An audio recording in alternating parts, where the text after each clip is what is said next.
สวัสดีปีใหม่ครับทุกคนมื้อนี้ผมพามาอยู่ที่ตลาดหนองม่นบางแสนจังหวัดชลบุรีครับเช้ามื้อนี้เป็นมื้อขึ้นปีใหม่บรรยากาศมื้อนี้ที่ตลาดหนองม่นคึกคักเป็นพิเศษเลยมีผู้คนมาทำบุญตักบาตรต้นปีใหม่ให้พ่อแต่สิ่งดีๆกันโดยความเชื่อของเฮาชาวพุทธเชื่อกันว่าการได้เฮ็ดบุญส่งท้ายปีเก่าต้อนรับปีใหม่ชีวิตเฮาจะได้เป็นสิริมงคลจะทำมาค้าขายบ่ว่าสิเฮ็ดอีหยังก็สิดีขึ้น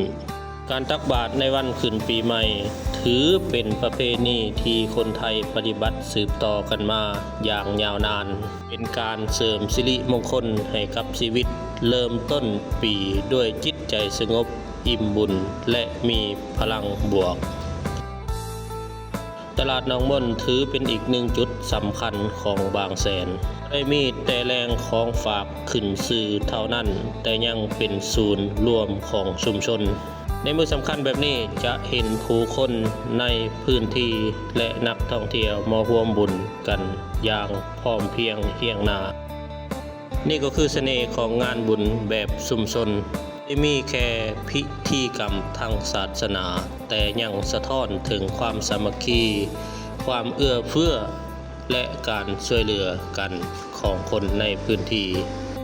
บรรยากาศโดยรวมของการตักบาตรปีใหม่ที่ตลาดหนองม่นเต็มไปด้วยความเรียบง่ายแต่เปี่ยมไปด้วยคุณค่าเป็นอีกหนึ่งกิจกรรมที่ดีที่ผู้ใดที่มาเที่ยวบางแสนช่วงปีใหม่บ่ควรพลาดเลยพิธีทำบุญตักบาตรขึ้นปีใหม่อยู่ตลาดหนองม่นนี่เทศบาลแสนสุขเพิ่นจัดขึ้นทุกปีเด้อครับพี่น้องสมมติปีนี้เฮามาบ่ทันก็มาปีหน้าก็ได้เพิ่นจัดขึ้นทุกปีโดยงานนี่สิเริ่มวันที่1 มกราคมของทุกๆปีส่วนสถานที่จัดงานก็ขอย้ำลงลึกอีกเทื่อนึงก็คืออยู่ตลาดหนองม่นถนนสันติเกษมตำบลแสนสุขอำเภอเมืองจังหวัดชลบุรี